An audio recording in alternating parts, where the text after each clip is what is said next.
In this section, we will discuss Blazor hosting models. The first one is Blazor Client or Blazor WebAssembly, and the second one is Blazor Server.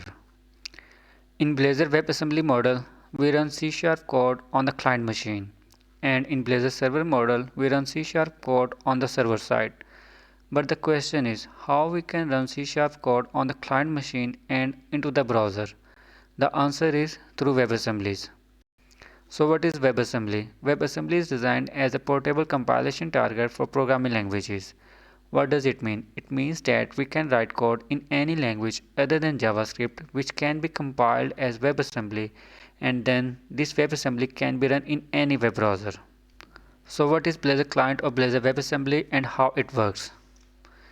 This is a typical diagram of Blazor WebAssembly. Here you can see that everything is downloaded on the client's web browser, that is WebAssembly, .NET Runtime, Razor Components, Blazor itself. So in the first step, C# code files and Razor files are compiled into .NET assemblies. Remember, these files are compiled into .NET assemblies, not into the WebAssembly. The second thing is that there is a file blazor.webassembly.js. This script is provided by the framework, which is responsible for downloading assemblies for the Blazor app, its dependencies, and .NET Runtime to the client browser. So what we actually get on the client machine?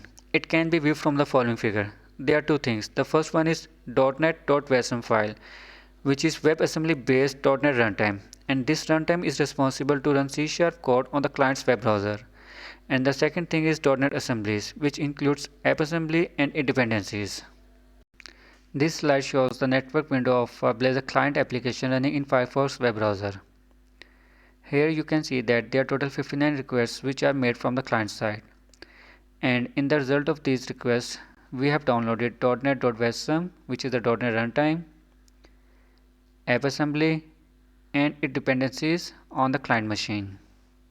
Now let's look what is Blazor Server and how it works. This is the diagram of Blazor Server in which you can see that everything is moved from the client to the server end, and application is executed on the server within an ASP.NET Core application. UI updates, event handling, and for JavaScript calls, we use Signaler connection. On the client side, we have blazor.server.js script which is used to establish Signaler connection with the server. This slide shows the output of network window of Blazor server application running in Firefox web browser. Here you can see that total 10 requests are made from client to the server, and as it is a Blazor server application, so there are no assemblies in the output window. We have only blazor.server.js file which is responsible to establish Signaler connection with the server. And this slide shows the output of the console window of a Blazor server application running in Firefox web browser. Here you can see that the WebSocket connection is established with the server through blazor.server.js file. Now let's compare both models in terms of advantages and limitations. First, I will discuss Blazor WebAssembly advantages. The first one is that there is no server-side dependency.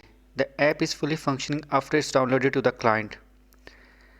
The second one is that as there is no server-side dependency, so serverless deployment scenarios are also possible, such as serving the app from content delivery network. The third one is that work is offloaded from server to the client. And the fourth one is that client resources and capabilities are fully leveraged. However, there are few limitations.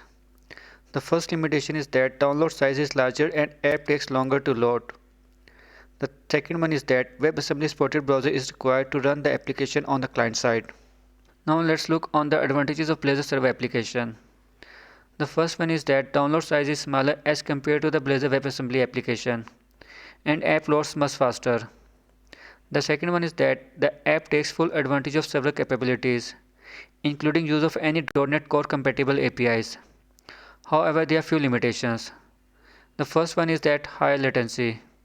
Every user interaction involves a network hop. The second one is that there is no offline support. If the client connection fails, the app stops working. The third one is that scalability is challenging for applications with many users. The server must manage multiple client connections and handle all client states. So this was the brief comparison of Blazor WebAssembly and Blazor server application.